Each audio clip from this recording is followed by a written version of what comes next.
another episode of the Claws Corner, the Zoom edition. Today's guest is a singer, actor, musician, composer, and record producer. He has acted in many movies and television shows, which include Django Unchained, Starsky and Hutch, Man from Atlantis, and Of Mice and Men. He is most well known for portraying the title role in Jesus Christ Superstar, for which he was nominated for 2 Golden Globe Awards. A superstar he is. Please welcome the extremely talented Mr. Ted Neeley. Thank you, thank you, thank you. Thank you, sir. Thank you so much, sir.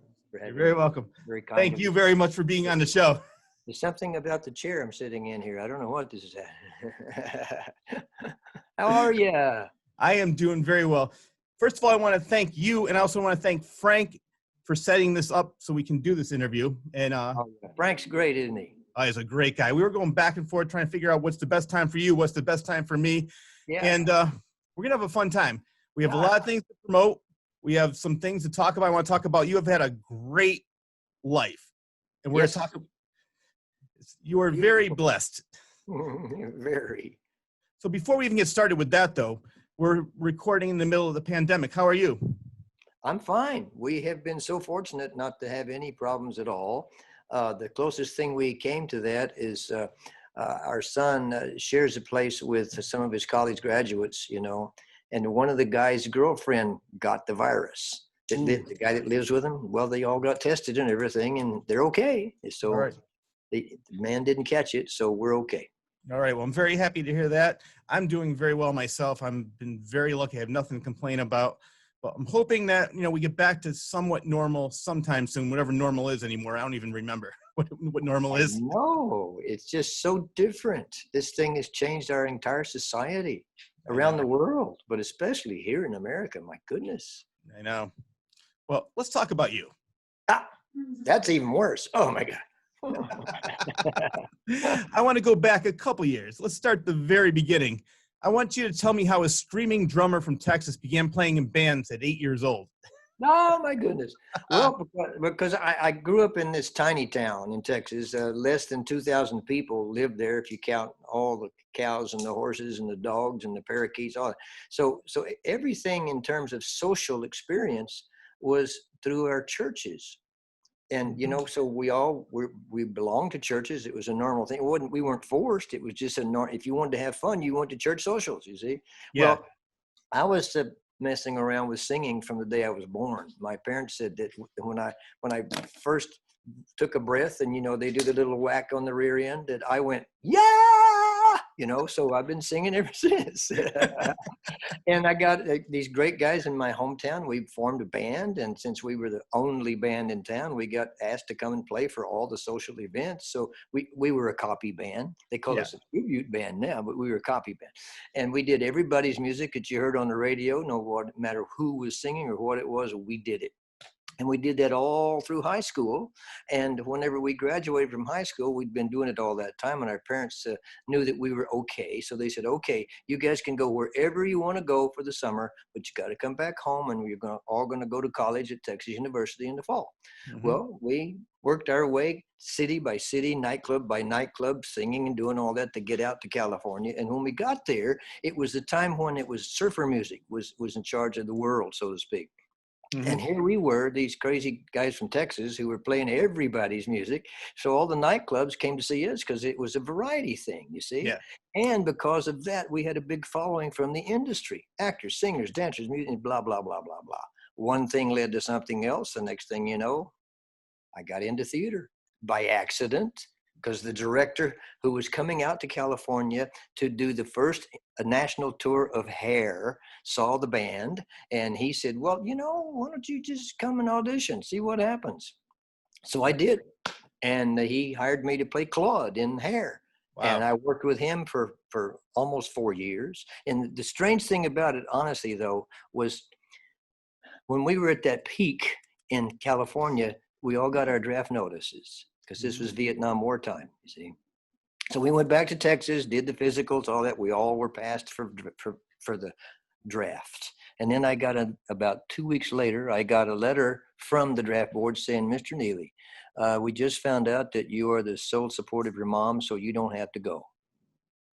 So the guys all went, but I didn't have to go. So I went back out to California and did a solo thing. I put songs together that we were singing, did the charts, handed them to the house bands, and ended up playing in Las Vegas, where I met Bobby Darin, who started helping me do things. And then the Wow. next thing, blah, blah, blah, blah, blah. Yeah. I'm the luckiest man in the world because right place, right time, you know.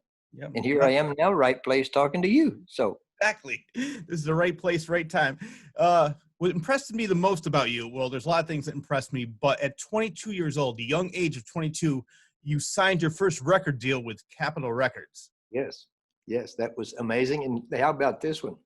We were, in addition to playing the nightclubs there in the Hollywood area, Beverly Hills and all that, the private clubs, we were constantly invited to the backyard parties of these big stars.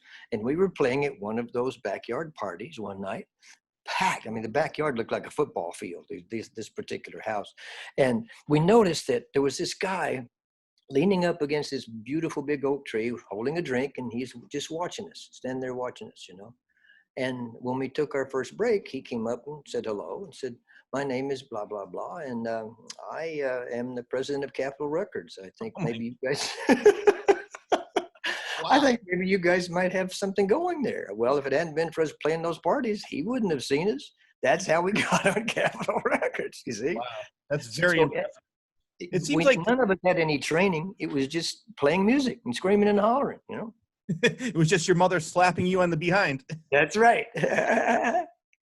So let's move up a couple years. Let's talk about the Ted Neeley Five. Yeah, that was our gang, the Ted That was- Neeley Five. And we even got that name from somebody else. We were in Las Vegas playing in a nightclub, and you play 45 minutes on and 45 minutes off. So on that second or third break of the night, I went up to the bar to get a drink, and this guy comes up and says, "Hi, would you guys consider traveling somewhere other here in Vegas?" I said, "Sure, where?" He said, "Hawaii. I have a club over there in Hawaii. Would you like to come over and play?" Yeah. And of course I said, "Absolutely." So we worked it out with the schedule that we had. We went over and we were hired to play for 2 weeks. We were there for 2 years in that same nightclub in Waikiki Beach, Wow. Peppermint Lounge in Waikiki Beach. I love when things fall right into place, and it seems like your whole life has worked like that. Yeah, incredible. That is And very that's how it happened, because when we got over there, we were called the Spirals. That was the name of our band. When we got over to Hawaii, on the marquee, it said the Ted Neeley Five. So we became the Ted Neeley Five. Oh, so they inadvertently named you the Ted Neeley Five? Yeah, the guy that run the club. Does have a good ring to it. I like that. Now, you performed on a very special episode of the Smothers Brothers. Tell me about that. Well, fortunately, we were extremely fortunately, semi-regulars on the Smothers Brothers show because of all the people in Hollywood who were big fans of us. And so anytime there was a space that they didn't have somebody to play music, they booked us on. And we had done it several times.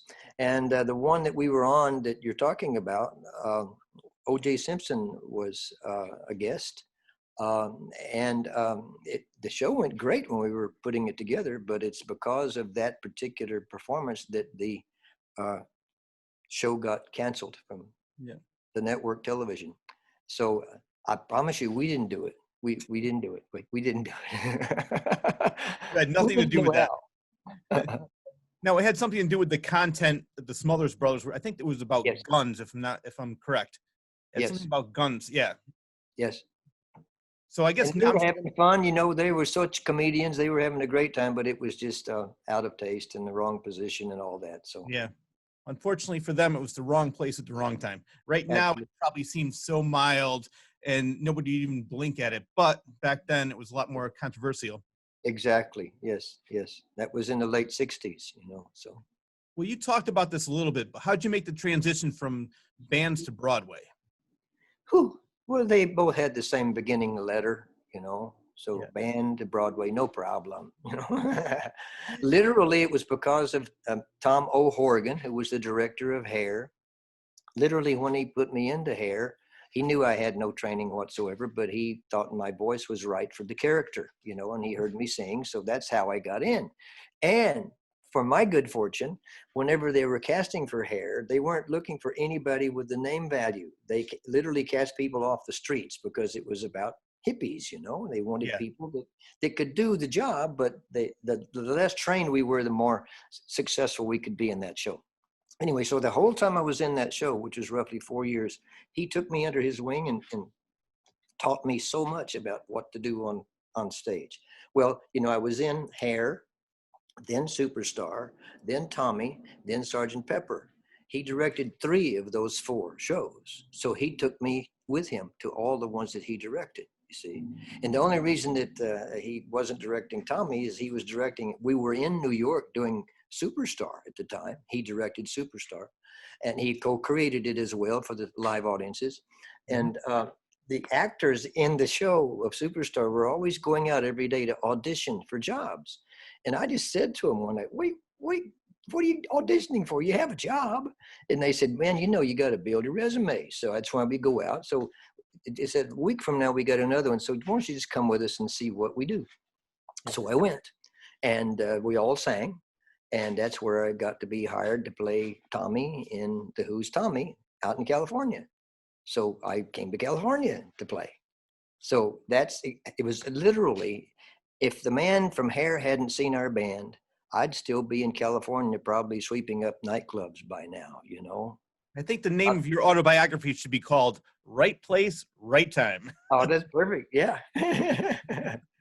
Now, after performing in plays, which included Hair and Tommy, Sgt. Pepper's, you auditioned for Jesus Christ Superstar, but it wasn't for the role of Jesus. I auditioned for Judas. Judas. I wanted to play Judas. I listened to that music and I loved the songs that Judas sang so much. I wanted to do them. And Yes. I also felt that I would be really stupid to try to make the world believe that I could be Jesus, you see. What? They're not going to take some screaming rock and roll drummer from Texas to be Jesus, you know. Who would have known? I mean, who would have thought? I know. But once again, Tom O'Horgan, because when I auditioned for the Broadway show, he called me. I was up in Colorado playing with the band, and he said, Ted, I'm doing this new show called Jesus Christ Superstar. I'd like you to be in it. Producers don't know your work. Pick up the album, choose a song, and come audition, please. So I sang Heaven on Their Minds, the Judas song, you know. I love that song. What an incredible song. Carl Anderson killed it, I'm telling you. So when I went for the audition, it was just the 2 producers and Tom O'Horgan in the audience and a piano player. And I sang Heaven on Their Minds. You know, I'm doing my thing and having a great time. And Tom, when I finished it, he literally jumped out of his seat and ran up on the stage. And I'm standing there thinking, oh my God, he's coming up here. Maybe I got the part. Oh my, this is great. So he comes over, he embraces me. He says, that was great, Ted. I love it. But would you do me a favor, please? Could you come back tomorrow and sing The Other Guy? That's all he said. The Other Guy. So I went back to the hotel. I picked up the album and I'm listening again. And I thought, well, Gethsemane, that's a great song. So I went back the next day. I sang Gethsemane, and I've been singing Gethsemane ever since. It's amazing. Again, right place, right time. Now, if I'm correct, and you can correct me if I'm wrong, Ben Vereen was playing Judas at that time. Absolutely right. Yes, because it was a Broadway show and they were casting Broadway performers. Tom just knew that I could handle the music. But as it worked out, the producers at that time had someone else already in mind to play the character. And Mr. O'Horgan came to me one night and said, Ted, we have a bit of a problem here because we have someone else that has been signed on to play Jesus. I'd love you to stay in the show if you can and understudy the role and be in the chorus. And I went, great. Anything honestly, to work with Tom O'Horgan, I would have swept up the stage just to be there to work with him because he was so incredible. Unfortunately, he's no longer with us. Yeah. But I was the understudy. And it was amazing to be in the show as a chorus member because I'd never experienced that either, you see. So learning as we go. Yeah. Now, Carl Anderson was the understudy for Judas at the time. Carl Anderson was Judas on the original tour that was done of Superstar internationally. They put together, and it was a concert performance. They just had the band and people standing there singing it, you see. So there's no question that Ben Vereen, who had worked with Mr. O'Horgan in Hair as well, he and I worked together in Hair as well, Ben and I. And so there was no question Tom wanted that man to play Judas. So they compromised that basically the other gentleman was either he does it or we don't have a show. So it opened with those two people doing it, and I was an understudy, and Carl was offered the understudy as well, but he went back out on the road to play Judas as opposed to understudying on Broadway. And when you and Carl worked together, you soon discovered that you both had very similar lives, and there were many parallels. Is that correct? Absolutely. The only difference was that my being a screaming rock and roll drummer from Texas, he was this magnificent jazz singer from back east. And he was touring around the country with his jazz band, and I'm touring around the country with our band. So we crossed paths many times. So Carl and I were dear friends long before we got into Superstar. And that's what made it work, because there was a relationship, a natural relationship there. Yeah. Well, you could definitely see the chemistry on the screen. You two are great together. I mean, the whole cast is great. There's no doubt about it. Cast was incredible, yes. Now, how did you and Carl make the transition from stage to screen with the great Norman Jewison? He directed Fiddler on the Roof. How did that happen? The great Norman Jewison made it happen, literally. When I had gone out to California from New York to do Tommy, now we're in rehearsals. And when you rehearse for these new shows, they generally rehearse for 4 weeks, 3 weeks of just constant rehearsal. And then the 4th week is called preview week. You rehearse all day and perform for the audiences at night. So we're getting it together and feeling really good. And I noticed in the Hollywood Reporter, there was an ad that said, Norman Jewison is in Los Angeles now casting for his film, Jesus Christ Superstar. And I went, holy moly. Because when you're rehearsing all day and performing at night, you can't get out to go to an audition, you see? And I'm thinking, I got to see this man. And it wasn't necessarily for maybe he would hire me for Superstar. I just wanted to talk to this gentleman who was such a great director, and maybe he'd think of me for something else. Maybe he's going to make a country thing that I could be a screaming rock and roll bow-legged guy, something, whatever, So I had no agent or manager. So I thought, what do I do? So I contacted the Directors Guild and asked if they had an agent number represent for Norman Jewison. Yes, sir, just a minute. Boom, they gave me the number. I dialed the number. William Morris Agency, how can I help you? What am I going to say here? I'd like to speak with Mr. Norman Jewison's agent. Hold on, please. 2 seconds later, hello, who is this? And I said, Ted Neeley. And he said, I'm sorry, I don't recognize your name. I said, that's okay, because nobody else does either. He said, what is it that you wish? And I said, well, sir, I'm in a bit of a bind. I'm here. We're rehearsing for this new show of Tommy. He said, oh, yeah, I've heard a lot about that. And he said, what are you doing in it? And I said, I'm playing Tommy. He said, oh, that's wonderful. Great. And he said, so how can I help you? He said, I said, well, I'm doing the rehearsals. I can't get out of the rehearsal to go to see Mr. Jewison. I would like you to invite him to see our show and let that be my audition for him. There was a silent pause. And the man said, who are you? The agent said, who are you? And I'm going, oh my God, I've done something wrong here, haven't I? I said, well, I don't have an agent or a manager. I'm just doing this on my own. And I just want Mr. Jewison to see what I do, because I'd like to sit down and talk with him. He said, I'll call you back. And I'm thinking that was a very polite way of him saying, get off the phone, don't leave.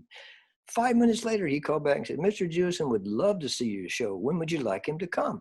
I said, anytime he wants, just do not let me know that he's in the audience. Otherwise, I'll forget all my lyrics. So he said, okay, done. So now, Tommy was the most physical show I've ever been in so far in terms of dancing. Everything was dance. Everybody danced except the man who played my wicked Uncle Ernie and me. And boy, they were incredible dancers. So if you remember Tommy, I mean, all of these Broadway shows opened with an overture. Well, yep. The way Townsend put Tommy together, the first side of the album ended with an undertour. In other words, Act 1 would end at the undertour. Okay, so when they were choreographing the undertour, they wanted me to be dancing with everybody else. But they knew I didn't dance. It was so obvious that I didn't dance. I couldn't walk and chew gum at the same time. So they put me in, and the stage looked like a pinball machine. They put me in as the pinball. There were dancers that looked like Arnold Schwarzenegger. There's 3 guys that were just monstrously muscular, and they were tossing me literally from one to the other. And it was great. I was like a little kid on my first ride in a circus. It was great. Well, one night, one of the guys the night before had got injured. So his understudy was on. And the understudy and I misjudged one of the catches. And we both fell and hit our heads on this pinball machine looking stage. Knocked us out right on the stage. The dancers were so incredible. I'm telling you, they made it look like that was part of the choreography. You see, I love it. Dragging us off the stage and stuff, you know.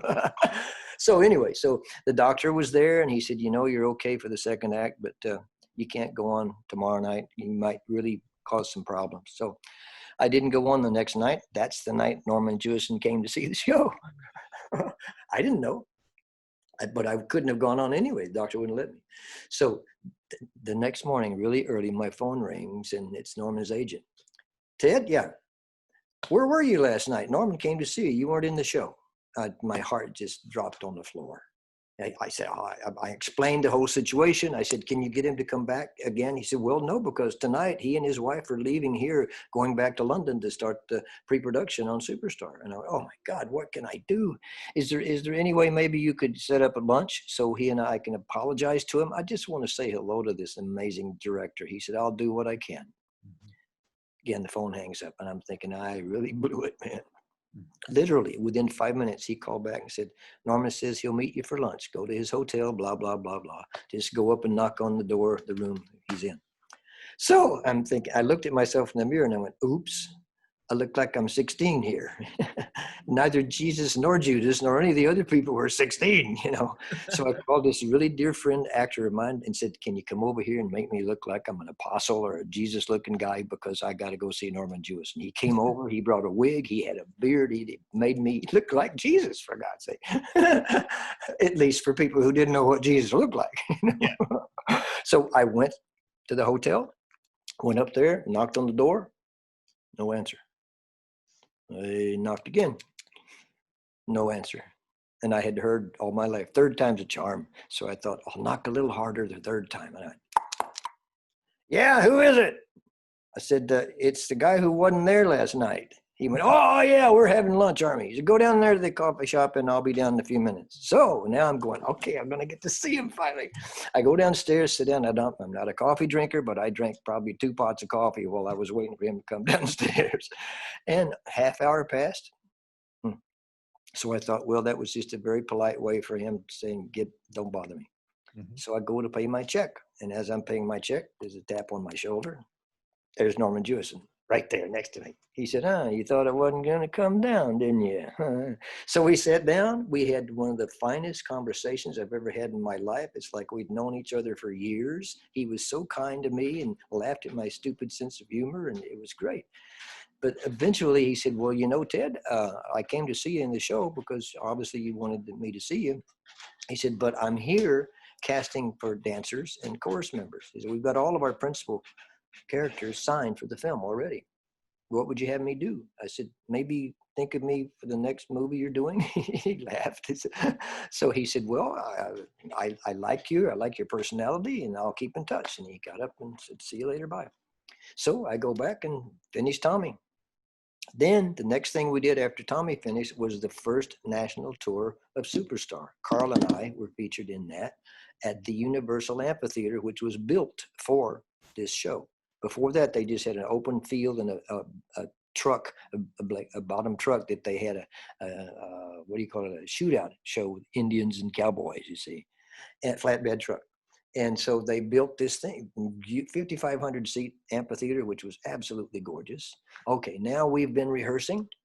We're in the sound stage at Universal. I'm sorry this takes so long, but this is exactly what happened. Carl and I are rehearsing Superstar for the first national tour of Superstar in America. And one night I get a call around 3 o'clock in the morning. And hello? Ted? Yeah? Norman. Now, my closest friend as I was growing up in Ranger, Texas was Norman Glenn. I thought it was Norman. So I'm starting, hey, how's everybody doing? What's going on with the oil wells down there? And he went, excuse me, I think you have me mixed up with somebody else. It's Norman Jewison. And I had a heart attack. I couldn't believe he was calling me. He said, I just want to let you know that we've been in this process here, putting this pre-production together, and several of the people who are involved says that, tells me I need to see you sing. So I'm going to give you a screen test so we can see what you do. He said, you can't talk to anybody at Universal because I got to work it out with them for a place to do what we're doing. And I'll call you as soon as I've got it set up. But I want to let you know to prepare yourself, and I want you to sing the song Gethsemane. I said, yes, sir. Just let me know. So I'm assuming, because Universal has got, 30, 40 sound stages. We're on one of them rehearsing monstrous stages where they shoot films. I'm figuring he's going to be at lunch break, and they'll take me to the stage next door, and I'll sing with the piano player, and that's it. Okay. 2 days later, I get a call from Norman again, wee hours of the morning. Ted, Norman, the real Norman. Oh, okay. He said, I've got it worked out. I'm going to bring you here. Here was Pinewood Studios in London. I'm going to bring you here because we have our set here that we're working on. And I'd like you to sing for me. I said, okay, no problem at all. Do you want me to sing Gethsemane? He said, yes, I definitely want to hear you sing Gethsemane. And he said, I also want you to do some of the Jesus Judas things, if you don't mind, so I can see how you would work with another actor. I said, may I interrupt? He said, sure, what? I said, would you accept a suggestion from me about Judas? He said, maybe. He said, what is it? I said, well, there's a man here who is a brilliant Judas. He is absolutely incredible. And would it be possible that you could screen test us together? He said, well, anything's possible. I'll check it out. And he said, I got to run. I'm busy. Hung up. So now we're back to rehearsing. A week later, I get a call, and he says, yep, I'm going to bring both of you boys over here to do the screen test together. You'll be screen testing together.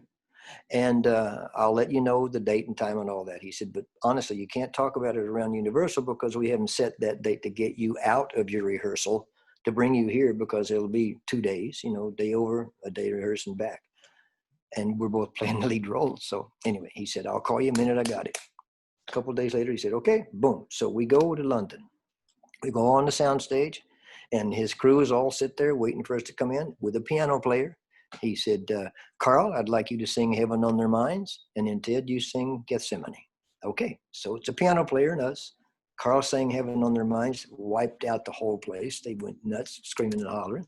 Then I went up and sang Gethsemane, and they said, boo. No, but when we finished, he then said, well, guys, do you know those scenes? It was specifically the scene that's with Jesus and Judas after the Last Supper, when they're face to face and they have that confrontation. And that's what we've been rehearsing on. We could do it backwards, He said, yes, sir. So he asked us to do that. As soon as we finished, he said, thanks a million. You got to get back to California. Catch you later. Boom. So we get on the plane, and both Carl and I said, it doesn't matter whether we get it or not. Look what we just experienced. Norman Jewison saw us both sing and perform and approved us, so to speak. So we're back doing our thing. The night before the show opened, rehearsals were all done. It was opening night at the Universal Amphitheater, the first show ever to be done in that particular theater. Packed, 5,500 seats. Oh, phone rings about 6 in the evening. Ted, Norman, Norman. He said, I just want to let you know you both did a great job. You did a great job. And I'd definitely like to have you in my film. Wow. And of course, I climbed the wall and said, hold just a minute, sir. I got a glass of water, a film. Then I got back on the phone. I said, well, if you want me to be in your film, sir, what character are you thinking of me for? And like that, he said, Mary Magdalene. That's the kind of sense of humor the man had. You see? He said, no, I'm serious.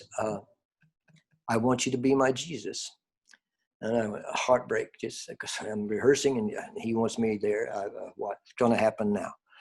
I said, may I please ask a question? Yes, of course. Who is your Judas? He said, well, of course, it's Carl. Wow. You and Carl nailed it. You were brilliant. So I'll let you know when we're going to have you come over, and can't tell anybody, especially you and Carl, because you are the stars of the tour. We have to work something out.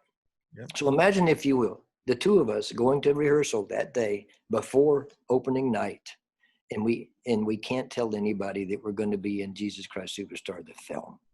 It was just the most difficult thing because we're hugging each other all the time. You know, everybody's going, did they fall in love? What's one of these two guys doing? So, Jesus. so opening night happened. And, you know, after opening night, there's always a big celebration. Yeah. So the celebration was right there in the studio, in the theater where we were doing the thing. And I have a photograph that, by the way, is on this, inside this album. And I'll show it to you when I get it open. But we couldn't tell anybody. And he and I were celebrating already that we're going to be in the movie, you see. We're going to be in this movie together. And so one of our buddies who was in the cast, who was also in the film cast, blah, blah, blah, blah, was a photographer. And he's always taking pictures. So while Carl and I are celebrating with each other, he took this photograph of us. That's he and I going, we're going to be in this movie. This is incredible. You put it up a little bit more. I can't see it. A little bit more. Higher. Higher. Higher. A little bit higher. There we go. Perfect. I love that picture. We were going nuts because we were going to get in this movie. Anyway, it's in this CD. So all this stuff I'm telling you is exactly what happened. I'm not fabricating anything. Nobody is more amazed than I. And the rest is history. Now, I know I've only seen you and Carl in the movie, but I can never, ever picture anybody else playing Jesus or Judas. Oh. You two are perfect for those roles. Well, thank you, Norman Jewison. He made it happen. I'm telling you, it just, and interestingly enough, is we didn't find out until we were on set in Israel shooting the film why he chose us, because there were so many well-known big-name film actors and Broadway actors, blah, blah, TV, all that were being screen tested the same time we were. And Norman and Carl and myself were having lunch one day on the set. And I just said, I blurted it out. Mr. Jewison, please, can you tell us why you chose us instead of all of those talented people? He said, well, everybody was talented and it was difficult. But he said, when I started looking at all those screen tests and seeing what people were doing, when you guys did your screen test, I saw something in the two of you that I saw in nobody else. You had a natural human friendship. And he said, for me, that was the most important quality for those two people to have. And he said, it's not that I didn't think that the actors could make it happen, but you guys already had it. We had that in the bag. So bingo. That's why I brought you two guys over here. And he said, I see now that I made the right decision because it's working perfectly. I loved it. It was a package deal. Ah, yeah. I'll never forget him saying, I want you to play Mary Magdalene. No. I personally think you would have made a great Mary Magdalene. I love Yvonne Elliman, but technically as Mary Magdalene. Well, I love this next story, and I want you to tell my viewers about this. The play and the movie caused some controversy, so I want you to tell my listeners how you helped the people protesting outside become fans, and then they later returned with their family to watch the show because they loved it so much. I got to tell you, you've done your research. Thank you. Thank you. This is wonderful, man. You know what? I want to thank you very much for that compliment. I pride myself in my research, and when a compliment like that comes from you, it really means a lot to me. So thank you. I'm serious. It just, there are times, well, I don't want to get into that, but there are times when you can tell the preparation was minimal, and here, not only do you have it prepared, you got the things you can refer to that actually happened. Oh yeah. I'm a huge fan. Oh, bless your heart. Thank you. No, forgive me. I got so wrapped up in your being so well prepared. I forgot what you asked me. I was talking about the protesters outside. Oh, yes. You went to them, made them fans, and then they actually came back with their family because they loved the play so much. Yes. Well, this was 51st and Broadway in New York, right in the heart of Broadway. The Mark Hellinger Theater, big, beautiful, classic theater. The show that was there just before us was Katharine Hepburn in some great Broadway musical, and then we came in. So every night that we had a performance in New York, the streets outside the theater were packed with protesters. There was never any violence, but people holding posters, people saying, you can't go in there, you're a den of iniquity, and you can't defame Jesus and all this. Well, we literally had to push our way carefully through the crowd to get to the backstage door to get into the theater. They did not want us to go in there. So let's say, hypothetically, you're one of those guys.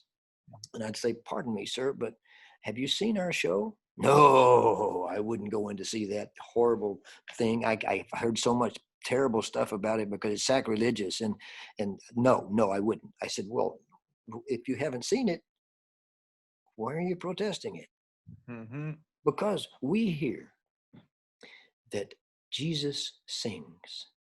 Ooh. Jesus didn't sing. That's what they said. Jesus didn't sing. Now, I was thinking, but I didn't say, were you there? Did you know Jesus didn't sing? But I didn't say it. I didn't want to be punched in the face. Or anything. Yeah. So, okay. Smart move. So is there anything else, sir? Yes. We hear not only does he sing, but he sings with a rock and roll band. That is ridiculous. That is the ultimate blasphemy. I said, well, sir, may I ask you a favor, please? Sure, go ahead. Would you please come in tonight as my guest? Watch the show. Wait for me in the lobby after the show. I'll come out to talk with you, and you can tell me what it is about the show you don't like. Well, it was amazing how the attitude changed. And he would say, you mean you would do that? Yes, sir. We are here to entertain you, not to offend you. And I would like to know what you don't like so we can address that. I said, you would do that? Absolutely. Because if everybody hates it, it's going to close. And we want it to run as long as we can.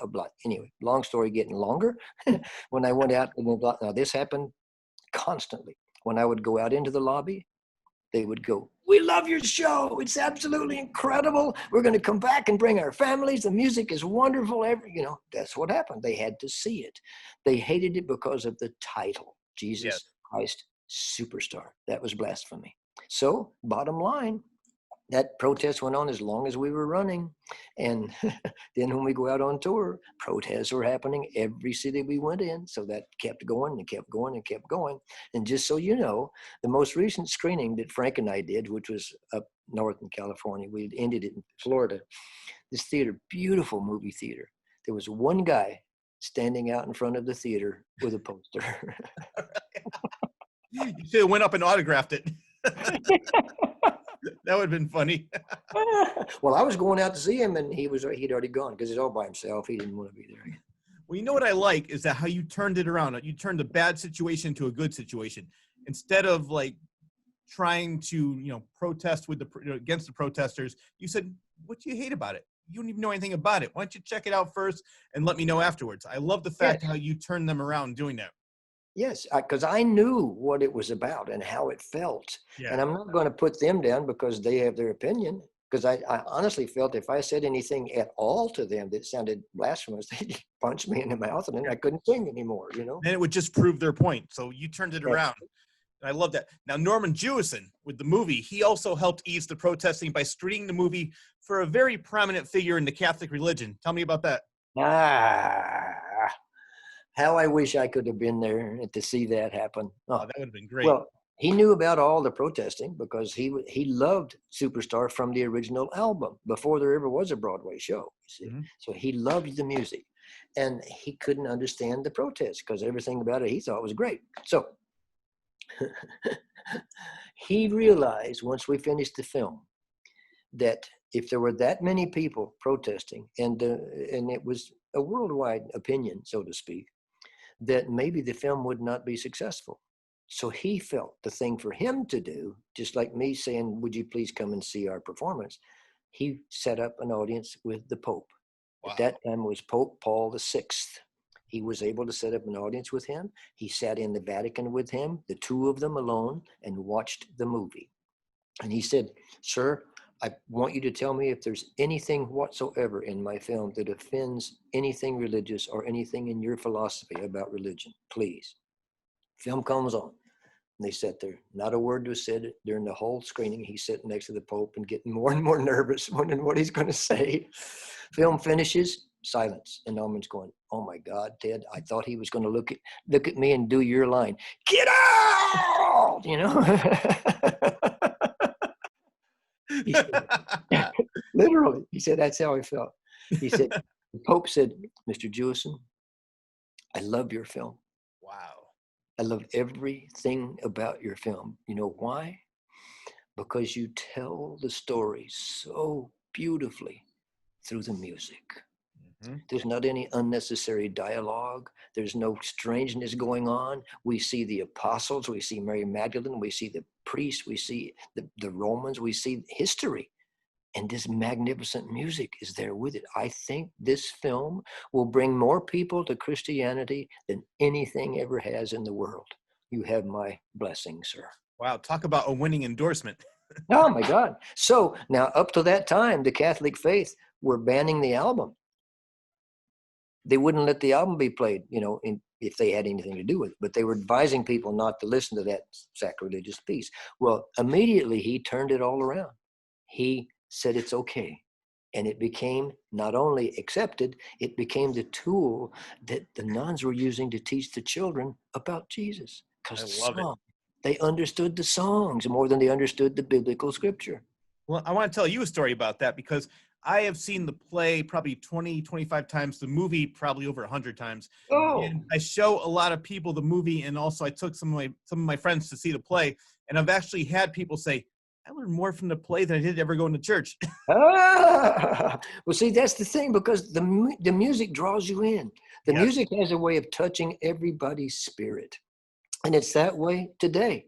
I've been in Europe for the last 5.5 years doing an Italian production.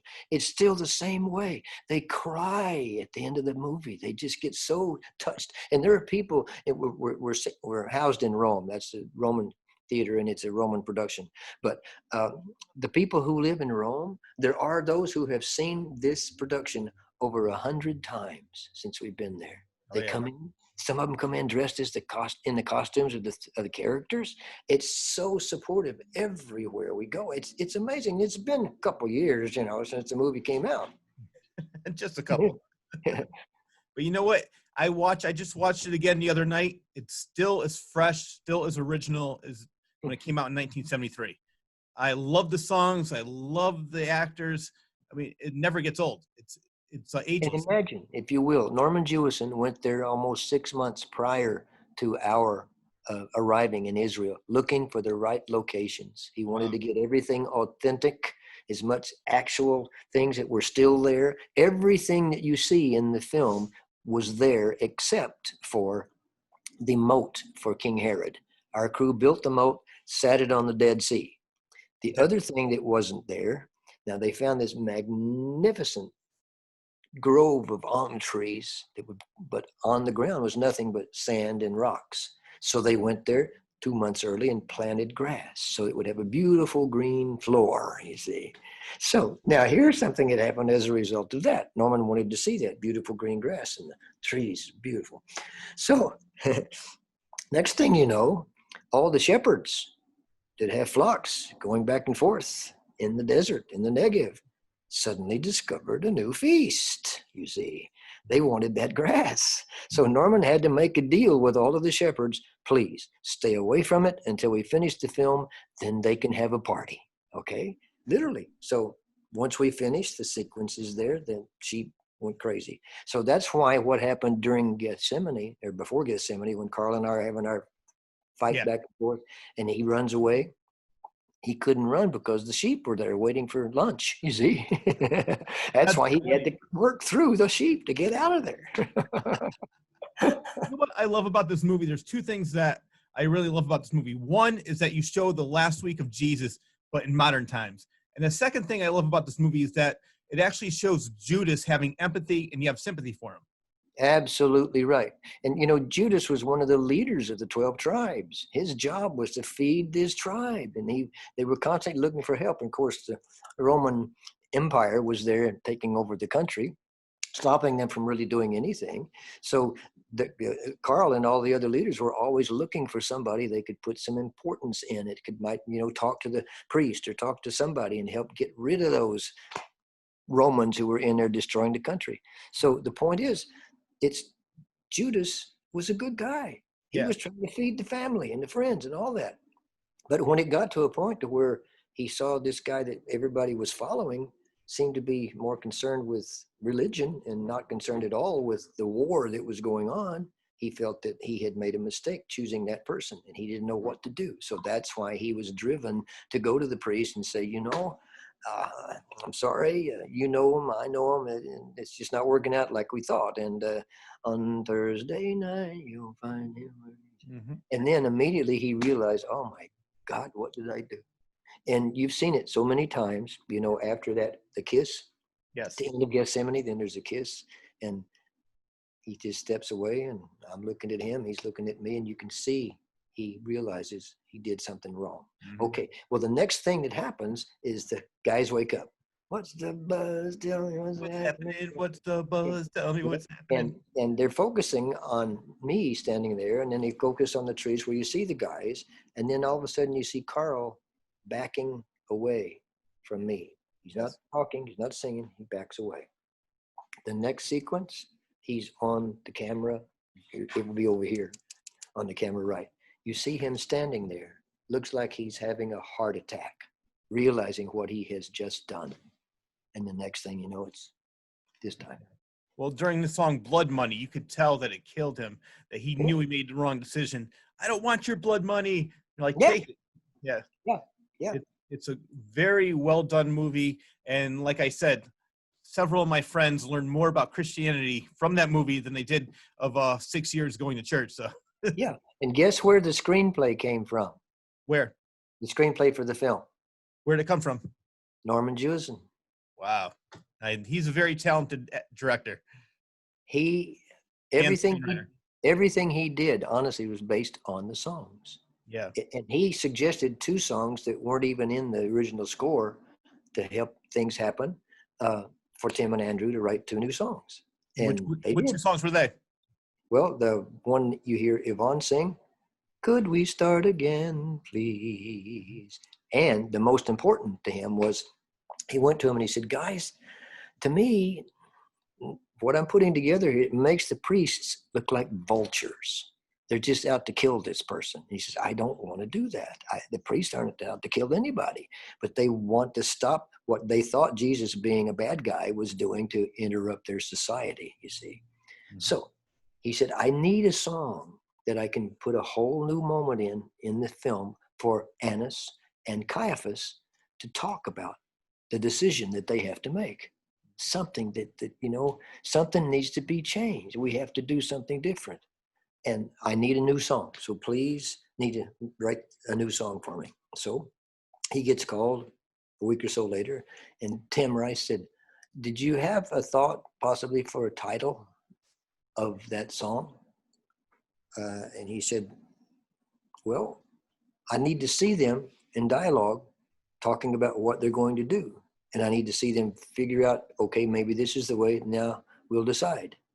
And apparently, just like that, Tim said, "How about Then We Are Decided?" Norman said, "Perfect, go do it." So they go write it, boom. It just, again, being there, seeing this happen. And with Norman just listening to the music and writing a screenplay, a story without any dialogue that says what the songs say, and finding those locations that are real and believable that we were in. All of that stuff was there, still there after all this time. Yeah, what was it like filming in Israel? I'm sorry? What was it like filming in Israel? Oh, it was incredible. And the bottom line with that was that we were so supported by the government, and they helped us anything we needed. They were there to help us find locations or get things done if there were any problems. There was none whatsoever. And by the time we finished, we were being hallelujah'd, so to speak, by the country. And also, for example, the airplanes, the jets, and well, Norman felt again that he wanted to make a religious comment without preaching. Mm-hmm. And Norman's just like me. He hates war, anything that has to do with war, because we talk so much about the fact nothing happens with war except it begets more war. So he said, "Okay, here's what I'm going to do. I'm going to contact," because this was right after the 6-day war was over. And he said, I'm going to contact the military and see what I can do. So he contacted the Air Force and the Marines and had told them what they wanted to do. So they said, well, we'll send some of our guys out so they can see what it is you actually want them to do. So here we are doing another scene in the middle of Simon, actually, you know, Christ, you know, I love you. Didn't you see? And we're on a lunch break.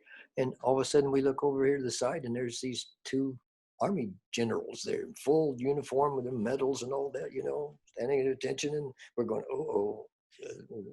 It was on a break, so I just walked over and said, hello, gentlemen. I'm, you know, dressed in my Jesus thing. I figured he wasn't going to hurt me, you know, so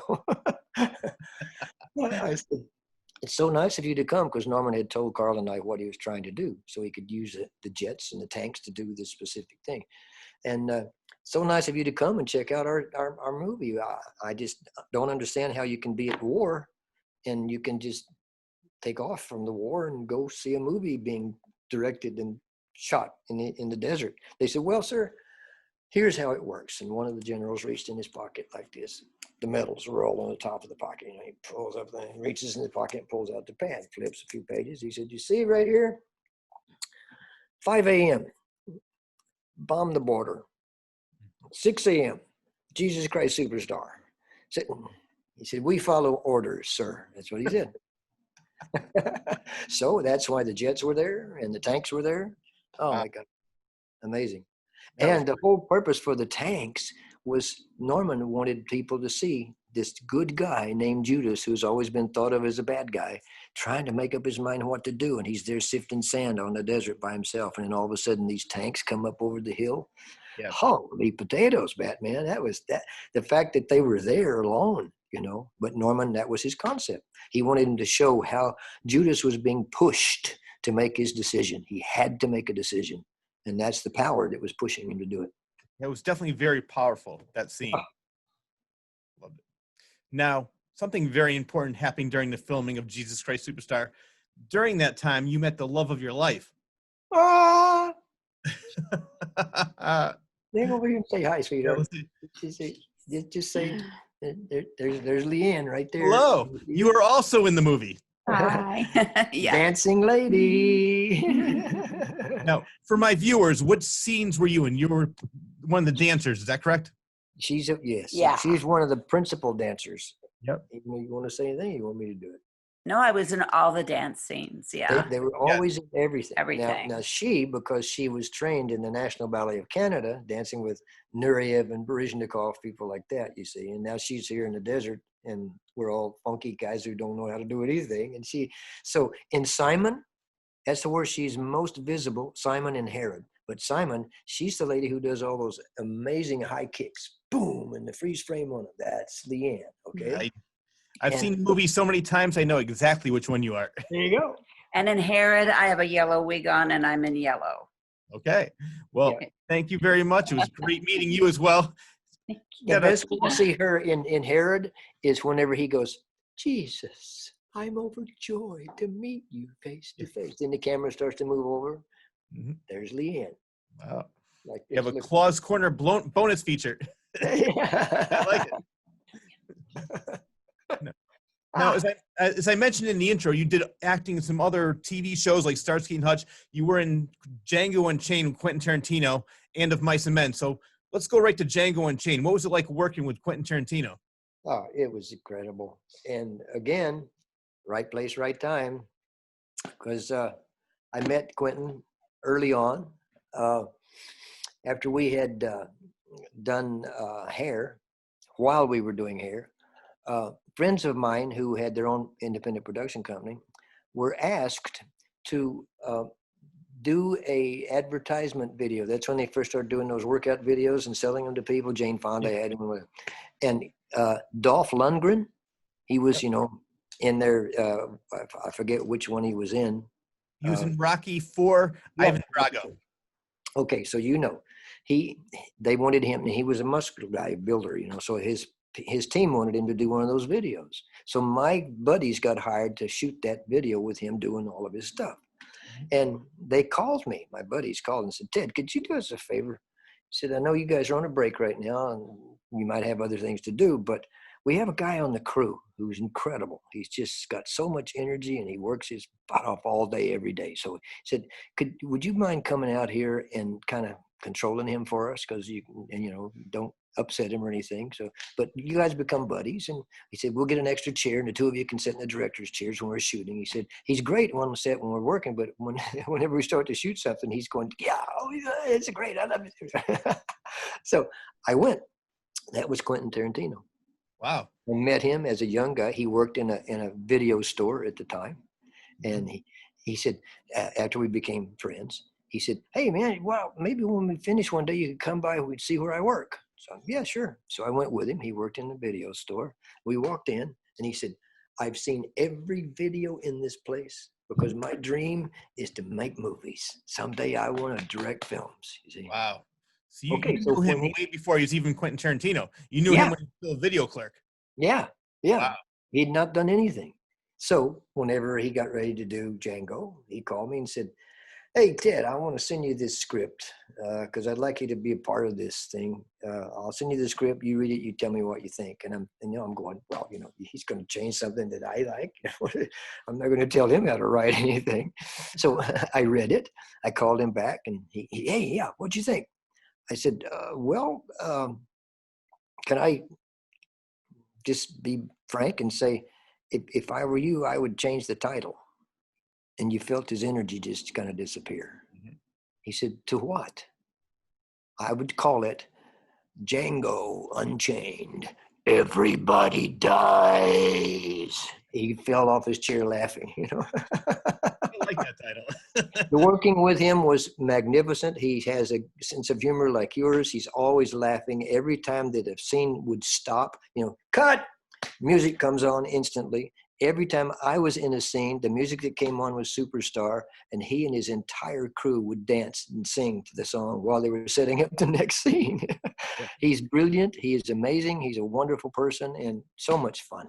Well, you know what I love about him is he loves everything 70s like I do.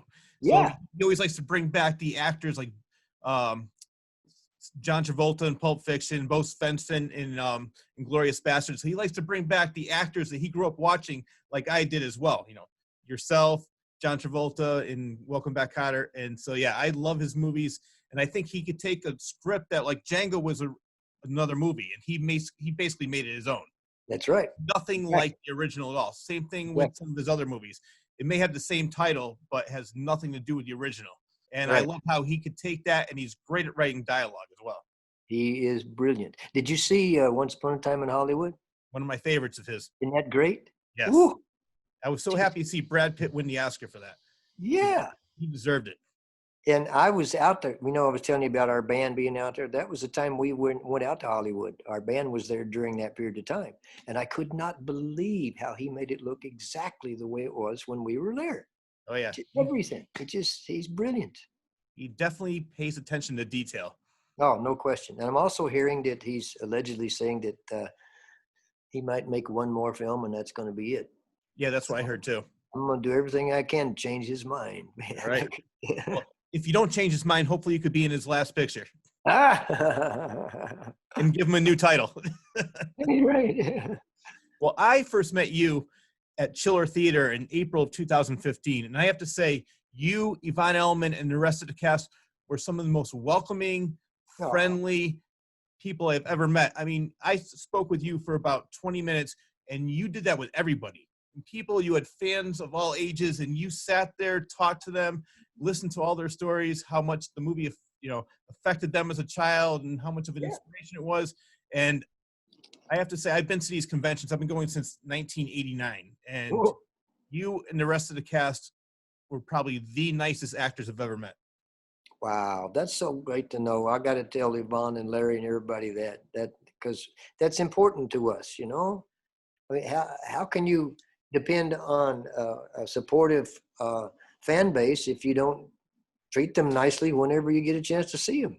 Well, that's what I love about that, because you know where you came from. You know why you're there. It's because of the people that bought the ticket to see your play, to see your movies, watched your TV shows, watched your movies. And I love the fact that you and the other cast members know that and appreciate it.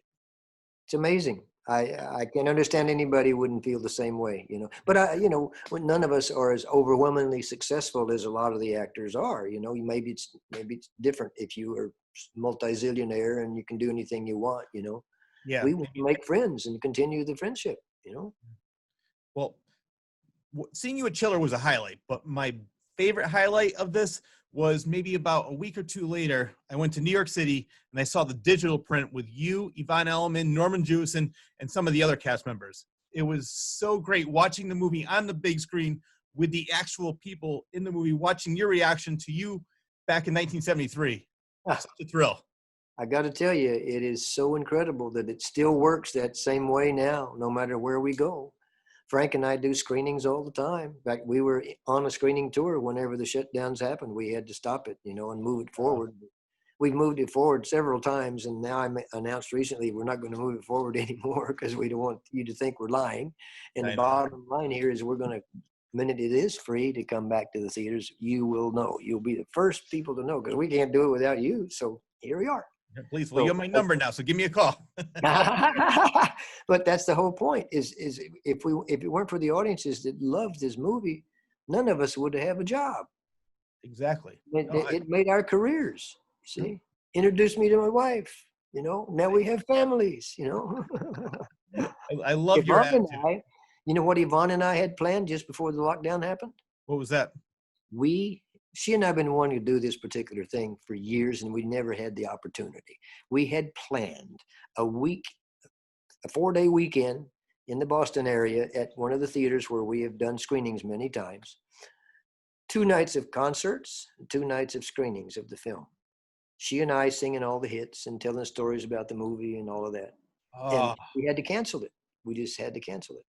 Now, and we're still waiting for the possibility to do it. I was going to ask you, is it canceled or postponed? Well, excuse me, postponed. But okay. We postponed it to the the next month, you know, and then 3 months later again and again. Right now they're trying to figure out if maybe we can do it this next Easter, because we were going to do it at Easter this year. And that's the next potential maybe, but we can't do anything until we know that it's okay. Well, another thing that was going on is you had the Jesus Christ Superstar sing-alongs, which I would have loved to have been one of those. I went to the Grease sing-along, had the best time. I would love to be up there singing, "What's the buzz?" Yes. I would love it. So hopefully that comes back around too. Definitely. People are wearing costumes. You know, even at times we have costume contests, you know, because they come looking just exactly like this, especially the guys who do Pilate, you know, and the ladies who come in as Mary, obviously, you know. And of course, Jesus has a few functioning outfits, so to speak, you know. Some of them hit it right on the button, but then some of them you think, oh, that's his bathrobe. Yeah. These guys just woke up. Did he just wake up or is he Jesus? But the guys who come dressed as Pilate, well, they get serious. I swear it looks like they went and rented the uniform Pilate wore in the movie. You know, it's incredible. And we're going to keep doing them. In fact, just so you know, we now refer to them as Jesus Christ Superstar Sing-Along Features by Request. We've been out doing them for so long, for so many theaters around America, that they've asked us to come back. So now we do it as requested. So somebody, let's say hypothetically, somebody there in your hometown called and said, we'd like to have it at such and such a theater. Then we'd get in touch with all the other people in that area so we could actually make a tour of it, you see? Because I'm requesting it right now. Okay.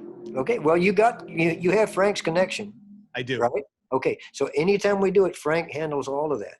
We had an agent working with us in the very beginning, but it turned out that Frank and I were able to communicate with the people easier, so we do it ourselves, you see.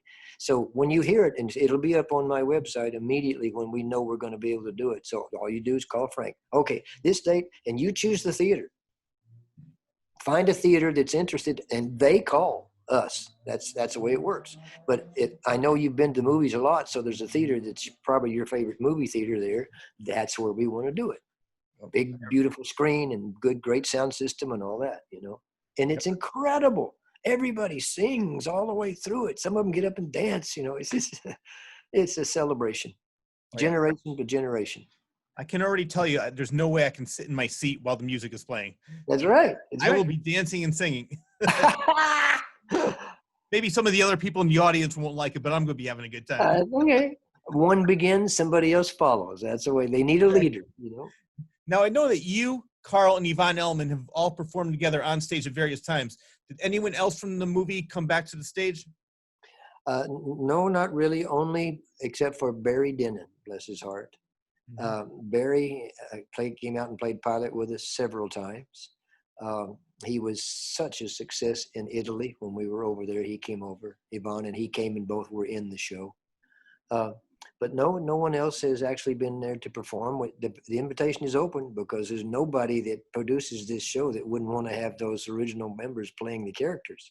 But it's remarkable to me how close they cast anytime we do these tours, and especially so in Italy. The show in Italy is one of the most beautiful productions I've ever been in. I'm the only non-Italian in the company.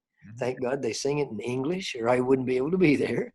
And the unique thing is that everybody in Europe has always seen it in their language. They've not seen it live in English, and they want to see it in English because that was, the original film and all was in English.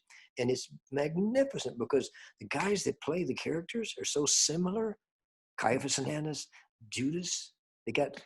We've had several Judases. The first Judas was only, I think, 19 years old. Wow. And he even looked like Carl and sounded like Carl, But it's so great to be able to do it because people. Oh, and the great thing is the band is right on stage with us. It's a brilliant rock band, and it's right there on the stage. We've never had the band on stage. It's always been in the pit, or up somewhere else in the house. It's right there. So it's definitely a rock opera. Wow. Absolutely incredible. Can you see any of this on YouTube? Yeah, there's all kinds of stuff. Pieces, segments. Not anything really long, but there's segments all over the place. Right. Definitely have to check that out. Yeah, and I can't tell you how good it made me feel whenever I went over there for the first rehearsals.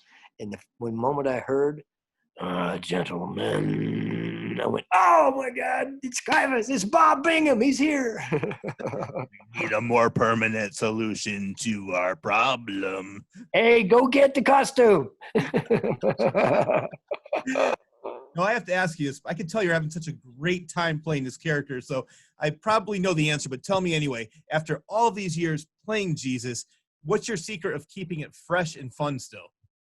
I got to tell you, it keeps me fresh. Yeah. Fun-filled. I can see this just from talking to you. I could see how much passion you have for this. It is amazing. If anybody had asked me early on, when we did it on Broadway or any of the tours that we did before, if they said, well, aren't you getting tired of this? I would say, no. Well, now, almost 50 years later, I cannot wait to get back on that stage and do it again. There's times, honestly, I'm telling you, honestly, I feel like my feet don't even touch the ground. And the place where it is most magnificent is in Gethsemane. It's new every time I get to sing that magnificent song. And it's because of what you said about the relationship. The relationships are there. Norman Jewison showed us the relationships that were written into the music, but you couldn't see it in the music, you see. And the bottom line is, because the whole thing is, like you said the last 7 days in the life of the man called Jesus of Nazareth, as seen through the eyes of his friends and his enemies. Well, when he sang Gethsemane, think about that. That's a man talking to his father saying, why must I die? Why do you want to kill me? What did I do wrong? Can you imagine that? No. Talking to your father, saying, it's time for you to die, buddy. Go, climb up there, nail your hands down, stay. Yeah. So I feel that every time that I sing that song. And the music is, without question, unbelievable. But what Tim Rice did for the lyrics to all of those songs, he went into the first 4 books of the New Testament, primarily the book of John, to find the storylines, you see. Yeah. And knowing that he was not going to have any dialogue, it was just the music, he put all of that in the lyrics of the songs, and they all make sense.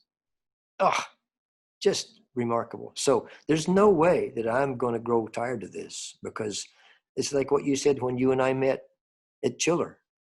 You came to me with so much positive energy about everything that you loved so much. That's why I didn't want you to leave. I wanted to sit there and talk because you were making me feel so good. And the people do that everywhere we go. We always have VIP meetings before the performances. and the people come in crying their hearts out because they get to see the guy that was in the movie and talk with him, you know. I'm amazed. I'm just going, God, what is it? Is it my chewing gum or what? What is it? You know, I don't know. But they were so moved by what Norman Jewison did with this magnificent music. Yes. No, there is no better for me. Hmm. I love it.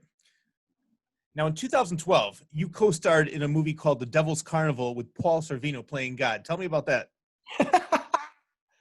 See, the research. It's amazing to me. My God. And you know the people who played the characters. It was absolutely incredible, literally. And it turned out that, you know, the production team were all huge fans of Superstar. And they had done the original Devil's Carnival. This was part 2. And they had some songs that they wanted some high notes to be hit by somebody. So they came and asked me if I would be interested in doing a semi-horror film. I said, yeah, sure, why not? I had no idea it was going to be as great as what it was. What a great experience to do it and to sing those songs, maybe with my thing on my ear, you know, and to be. I was technically the gopher for the devil, you know. Mhm. My job to make sure everything worked and keep people happy and sing, you know. It was incredible. And they're doing another one now. And who knows how it will happen, because, you know, they've been wanting to shoot it since the lockdown happened, but they can't go on location and do anything. So who knows what's going to happen with this one. I thought it was brilliant. I thought it was wonderful. And Sorvino, He's great. what a funny guy he is. He just constantly telling jokes and making people laugh, and that operatic voice of his, you know, Oh, yeah. just incredible. And the entire cast was wonderful. The man who played the part of the devil, if you will, he was the co-writer of the story. And so that made it even more depth for all of us, because the creator was right there beside us all the time, you know. It was great. Now, the movie, The Devil's Carnival, was made after the producers decided not to make a sequel to Repo, the Genetic Opera, which I loved. Why was that? Well, you'd have to ask them, literally, because the fan base was crying out for that follow-up film. Yeah, the first one And was great. I loved Repo. yeah, it was great. But they had this idea cooking in the oven, so to speak, and they wanted to get this one and see what they could do with it. So who knows if they regretted they didn't do it then. However, they're both very successful, both the two writers and the director, very successful in the business, and they're doing fine. So when the time comes where they can actually do one, I have a feeling you're going to be very happy with what they do. I'm very much looking forward to it. Yeah. Now, tell me about the documentary Superstars. You're such a nice person. My goodness. Thank you. Tell me where to put it. There, Where a you can little bit higher, a little bit higher, a little bit higher. Right there. Perfect. I want to take you higher. That's it. This is a documentary that Frank Munoz and I put together because we wanted the world to see what we were doing on the set in Israel. That was the key reason, because no one had ever seen any footage, you know, because Norman didn't share that with anyone. But fortunately, we not only had a brilliant photographer who was always there taking photographs, we also had people there with video cameras who were shooting things. And there were constant interviews going on, either with the individual actors or with Mr. Jewison or with the cinematographer or whatever. People from all over the world came to interview us on set.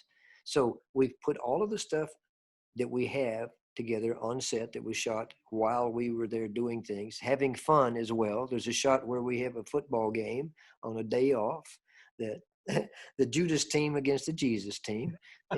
It's great. Good versus evil. That's right. You got it. And you see Carl and I have a contact. He's running down the field with the ball and I tackled him, you see. So you see, well, okay, at least they're on the same level, so to speak, you know. But there's so many wonderful moments of interviews, direct interviews with various characters. And then we have the stuff that happened. The stuff is in there from where you were there for the reunion. Yes. We shot that, so that's in there as well. So it's called Superstars, the making and reunion of the film. All right. And this is available on my website. A little bit higher. And what is your website? tedneeley.com. Okay. That is available. Also, this is available, what I just picked up and showed you a while ago. This is for A little bit years. higher. A little bit higher. There we go. Yeah, the rock opera, the EP. You gave that to me when I met you at Chiller.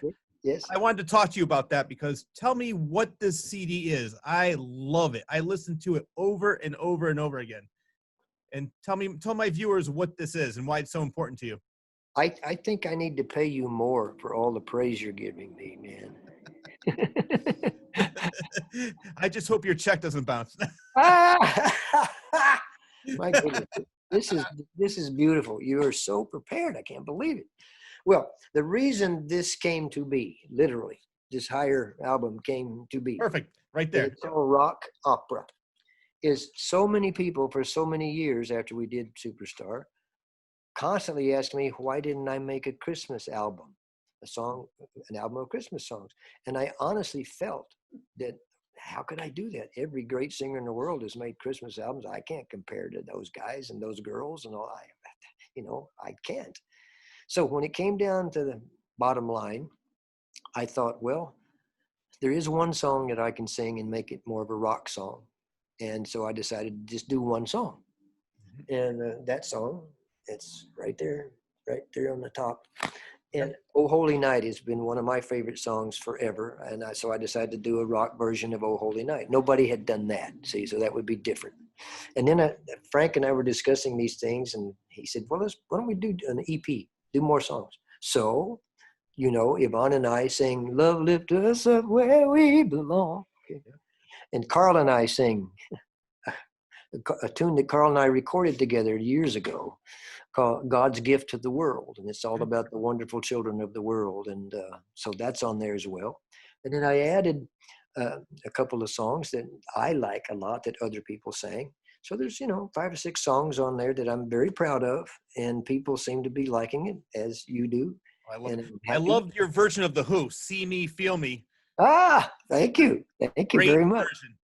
Thank you. I'm really proud of that, and to be able to find a band that could give it that kind of musicality, and they did a great job.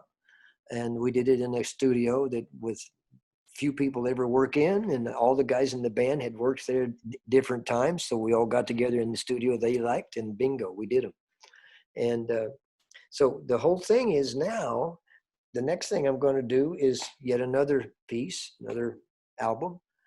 In addition to, obviously, we've talked about the screenings and all that. But the reason that is there, that album, that CD, is because people requested for me to sing Christmas songs. And now that they've appreciated it, I cannot tell you how many people, not only in America, but all over Europe, saying, man, do the same thing to this one that you did to Oh Holy Night. Give us a rock and roll version of that, Well, I have to say, growing up, my favorite Christmas was either Gene Autry, Johnny Mathis, or John Denver and the Muppets. I'm adding Ted Neeley to that list. My all-time favorite Christmas songs. Is there anything I can do for you? My God, you're giving me all this time, and we're having a great time doing it. I just love everything about it, man. You know what? No, you know what? That's more than enough for me. The compliment, you being on the show, that's thanks enough. So thank you very much. And guess what? I'm sorry. I was going to say, but we're not done yet. I still have a couple more questions for you. All right, let me throw one quick thing at you. As a result of all of this, I get a call one day. Actually, it was an email and then a call from a new company that is formed called Cameo. Are you familiar with that company? Yes, I've heard of them.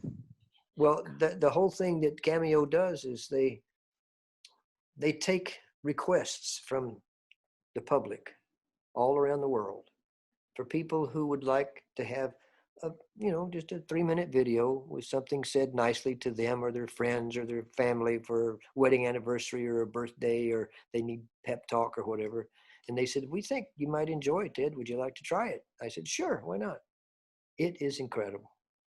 I get stuff from everywhere. People saying, could you say this to my brother because he's having a tough time right now? Can you sing just a little bit of Could We Start Again, Please? Or something like that, yeah. From the show. So I did get one request from a group that wanted me to sing Gethsemane, and I felt terrible. But I tried to explain to them that Gethsemane is so compassionate and it's written to be completely fulfilled with an orchestra and a band and all that. And I said, I'm sitting here in my house. I think it would be disappointing for you to hear me sing Gethsemane a cappella. It is not an a cappella song. Well, and I went on and I did sing, Could We Start Again? I sang a portion of that.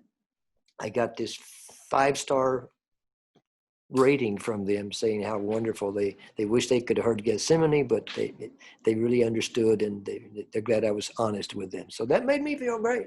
Anyway, so Cameo right now is incredible, and I get stuff constantly every day. So I'm busy doing that. So, okay. How much would it cost to have Ted Neeley leave a message for me? Well, if you contact cameo.com and they fill you in on everything. Okay. Don't just think about me. Just look at all the people who are doing the same thing, Very good. And you, since you're such a nice guy, we'll give you a special deal. I would say something like $6 million, maybe. Something. All right. It's Simple. pocket change. Yeah, right. Now, Saturday, August 15th is going to be the official 45th anniversary of the movie. Do you have anything special planned? Oh boy. And once again, now you're previewing the information. You're talking about things that we're still putting together, you see, and you know about it. I love you, man. We got to go have lunch sometime and exchange something, You're amazing that you're so thorough in your research. So God bless you for that. Yes, we were going to get as many of the original cast members who are still with us, Barry and Carl both passed on, but as many as we possibly can to be with us to celebrate our anniversary. And we're going to do one of these, and there'll be people coming in and out through the whole time. Frank and I are putting it all together. And the whole purpose is just to let them know that we're all out here and we're still planning on doing the screenings, and happy that you're still looking at the film, because I can't tell you how many people I have spoken with over the years. Well, the best example I can give you is in the Boston area. Whenever we first went out on the national tour, family sent a note backstage and said, Mr. Neeley, we're here tonight. Father and mother and our son and daughter, we'd like you to say hello to them after the show. So I worked out for them to come back so we could say hello. Okay, fade out. Now, when I'm out on tour, it's 4 generations of that same family come. It's just insane. And they always send me a note saying, well, we have a new granddaughter. For example, they brought a new granddaughter, and she was 4. After the show, I went out in the lobby, and there they are, grandparents, parents, granddaughter. And the little girl, perfect, beautiful little girl, looked like she was in a ballerina costume, and she was hiding behind her mommy, and kind of just looking around at me like that, So I talked to the grandparents, I talked to the father, I talked to the mother, and the little girl now is right there, and she's like this, behind mommy, between mommy and me. And so she turns and says, sweetheart, isn't there something you wanted to say to Mr. Neeley? And she went, mm-hmm. She said, well, I think now would be a good time, okay? Okay, mommy. So she walks around in front of her mom and does her little skirt, gets every okay. And she looks up and she said, Mr. Neeley, you are my Jesus. That's so nice. And the idea that people pass it on to the next generation, that's what's kept this movie alive for all these years. Like I said before, it's timeless. This movie is never, ever going to age. Yeah. And I love the fact, it must feel incredible to know that you affected so many lives in a positive way. It's the same way that I felt that first time in New York when I had the people wait in the lobby and they went, we love it. I talk about a celebration, because, the protesting was so violent. And the thing about it was the protests were constantly covered by the media. Mm-hmm. It was always, every night, hundreds of people, not just a couple of guys, but completely around the theater, blah, blah. So the media is always there. What the hell's going on at 51st and Broadway? Well, indirectly, the protesters promoted our show. Mm-hmm. People heard about it because of the protests on TV. So they went, if they didn't know about it already, they went to see what's going on down there. You see? That's what you made a great point. That's similar to the PMRC with Tipper Gore back in the 80s, where they wanted to put stickers on albums saying, and that made people want to buy the album even more. So the protesting said, what's all this about? I want to see what this is about. So like you said, it probably got more people to come in that never would have thought about seeing it. So Absolutely right. yeah. And, when you think about the fact that was just the people and the public, and then suddenly the religious groups started to come and check it out. When we got to Europe, especially in Rome, the theater where we play in is called Il Sistina. That's the name of the theater. And it's walking distance from the Sistine Chapel, you see. So I cannot tell you how many priests come to see the show. Wow. In their priest garb. And they wait after the show to talk, and they'll say, Mr. Neeley, I became a priest because of your film. Wow. And I go, thank you so much, but it's not my film. It's Norman Jewison's film. And they go, oh, we understand, but you made us think about our lives, and here we are. We've had meetings with the Pope. Papa Francesco is a friend. I can only say that. A friend. Wow. Oh, I remember the last time we all went, we were invited to, it was an international celebration they were having where people from all over the world came, church members primarily, to sit at the Vatican with the Pope. And he invited us to come. And we'd been there more than once before.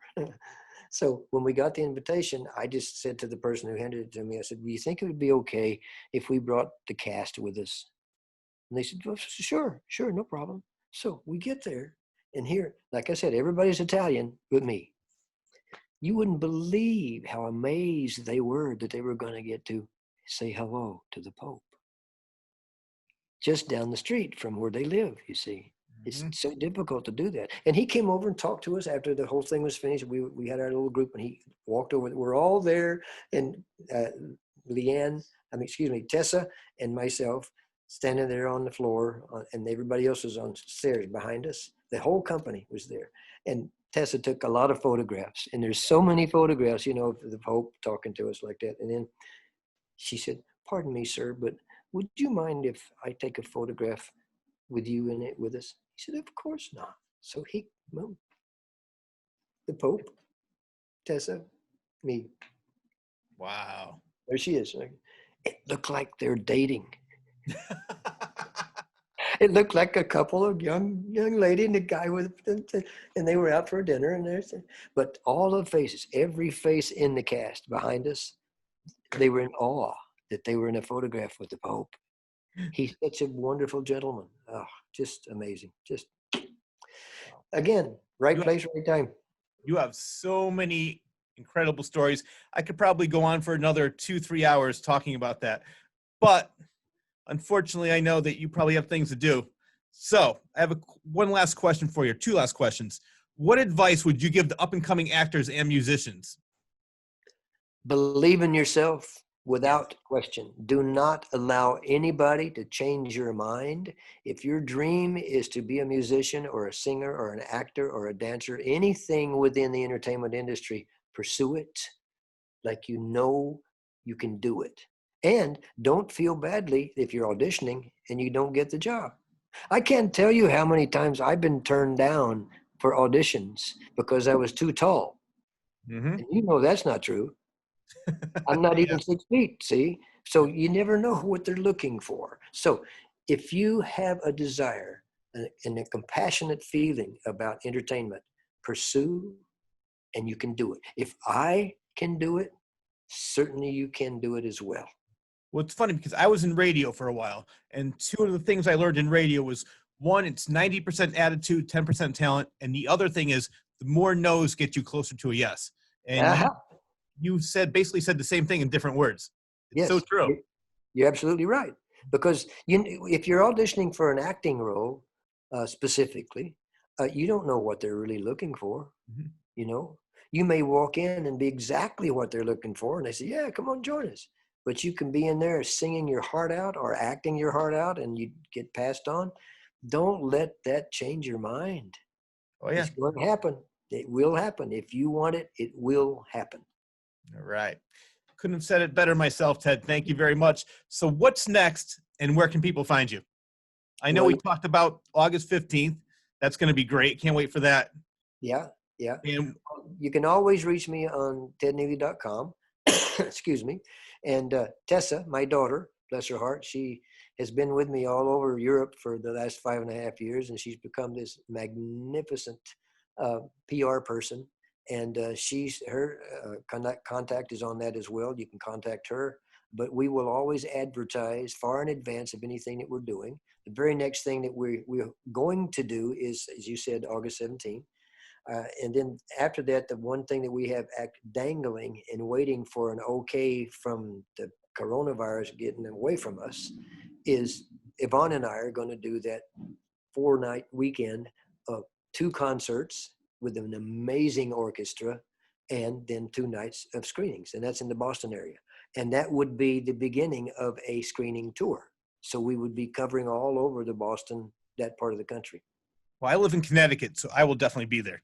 Bottom line is we've been in Connecticut many times, and it's wonderful. All of the northeastern states are so supportive of this, and we've been back many, many times, pretty much to each place. But Frank and I are having such a great time doing these screenings, the sing-along screenings by request. They are so much fun, so enjoyable, and everybody from grandparents to 3-year-old children come to them.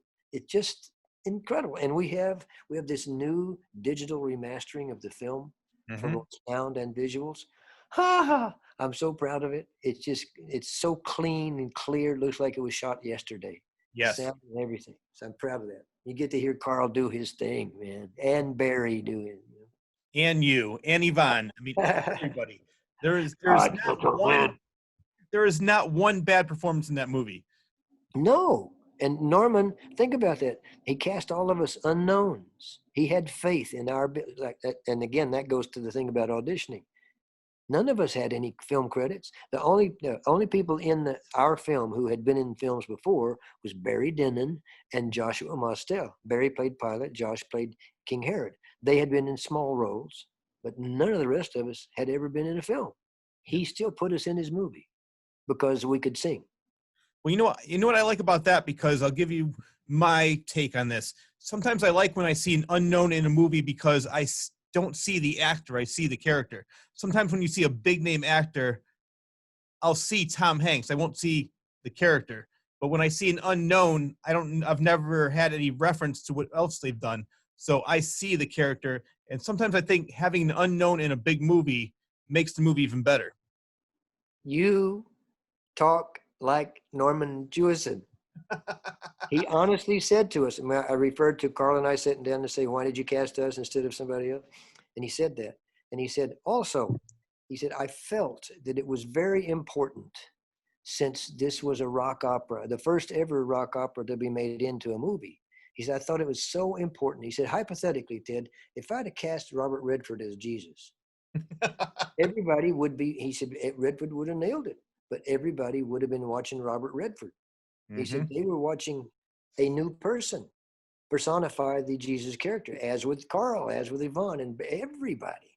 And he said that was also the second most important part of the film. I wanted them to be feeling like they were watching the real people in the real place 2,000 years later, and what actually happened. Well, all I can say to that is mission accomplished. Yes. And, I've seen it a couple of times since we've been doing these screenings, and I find myself drifting off constantly with a specific character, the background of the character, how it happened, how it grew out. It's just, I'm not watching me. I'm not watching my friends. I'm watching, like you, getting completely drawn into what the film is about. Yeah. And I'm seeing Judas. I'm seeing Jesus. I'm not seeing Ted. I'm not seeing Carl. Absolutely right. The bottom line is the characters are being personified by somebody. Yes. You don't see a person that you love as an actor playing a character. So that's what made it work. My goodness. And you mentioned earlier about nominations and stuff like that. Can you imagine what that did to Carl and Yvonne and myself when those nominations happened? My God. Still to this day, it's unbelievable. I know. Newcomers. Well deserved. Norman Jewison, Ted Neeley, Carly Anderson, Yvonne Elliman, so many other great actors. Ted, it was an honor to have you on my show. I really do appreciate that. I want to thank Frank as well for setting this up. No, we're not finished, are we? We're gonna have to have a Claus Corner Part 2 after August 15th. We'll talk about how that went. How's that? It'd be great, and hopefully I'll have some new stuff to talk about, and this virus will be away from us, and everybody can feel free to go to the movies again and see theater and all that, concerts. Look at the monster concert industry. They're the ones who are losing the most. And the best way I can say that is, Frank works with Metallica and has for 25 years. They're canceling concerts all over the world. Yeah. So much so that the production companies that put all those concerts together, some of them are having to close down. Yeah, well, that's a shame. And also what's going to happen too is if things finally do get back to normal, there's going to be so many people that are going to be afraid to go out to a concert, to a stadium, to a movie theater. So even when things are quote unquote back to normal, I think there's going to be a lot of hesitation, unfortunately. Yes, you're right. So the whole thing is, television's doing it right, with all those streaming channels, that they've got there. And then I've seen some really good ones, they've got some good stuff going on there. So anyway, I wish we lived closer together, literally, so we could hang out, on a regular basis. I would love that. That would have been great. Well, yes, I'm definitely going to see you in Boston. When you come to Boston for the movie, I will be there. When you and Yvonne, do the concert. That'll be great. And you're going to love the band. Yes. They are incredible. And they're considered the so-called house band of the theater where we're doing this. Mm-hmm. I've not seen them or heard them live, but they have videos up on YouTube. They become a band that pays tribute to other people. And they have a Queen tribute they did up on you should listen to it. Oh, I love the band Queen, so I can't imagine. And they had planned on doing a live concert version of Superstar last Easter, and we knew all about it. And they got the rights to do it. They rehearsed it. They were ready. They advertised it, sold it out. And then because Andrew started his new tour, they received a take back button, so to speak, because Andrew didn't want anybody else doing the show. The same way in Europe, everyone was told in 2020, Andrew is going to be doing a tour worldwide, so you can't do the show, 19, fine. 21, fine. Anyway, so they weren't able to do it. So they called me, they talked to Frank, talked to me about, can you guys help us out anyway? Because we sold all these tickets. And so we planned the concert, Yvonne and myself and the band. They're called the Sonic Rock Orchestra. Sonic Rock Orchestra. I like that. They are incredible. Guys and girls, singers, musicians, incredible. They're great singers. So there you go. It was going to be them with us, the two of us, but we'll do it. We will definitely do it as soon as everything is lifted. Very good. Definitely want to see you there, man. I'll be in the front row rocking away. Ted, can't thank you enough. You're the best. Really appreciate you being on the show. And I can't wait to see it whenever you got it ready to go, man. I just looking forward to it so much. Oh, me and you both. Well, that wraps up another episode of the Claus Corner, the Zoom edition. I would like to thank my guests, singer, actor, musician, composer, record producer, and the nicest guy in show business, Mr. Ted Neeley. Thank you, thank you, thank you. I would also like to thank you, the viewer, for tuning in. Enjoy your day, everyone. All right, so I just want to say quickly to all you folks who are listening and watch this, this is without question the most enjoyable interview I've ever had in my life. And believe me, I didn't start interviews yesterday. It is amazing because why? Because he researched everything so well. He knew about stuff that I didn't know people remembered. See? Then I got to talk. So I'm famous for telling long stories. I don't know when to stop, you see. So thank you so much. It's wonderful. Please, folks, keep tuning in because you never know what kind of surprises you're going to see the next time around. And I hope that I can do something worthwhile that I can maybe be on again someday. Oh, you're definitely on. You have the VIP pass. You're going to be on the Claus Corner. You could be every guest every day. And the best part is that we'll always have new stories. Absolutely. Got to get those new stories. And thank you very much, Ted. that means so much to me, you saying that about my show. I There you really go. do appreciate that. I love it. All Thank right. you so much for having me here, man. All right. Have a great night. See you in Boston. I will be there.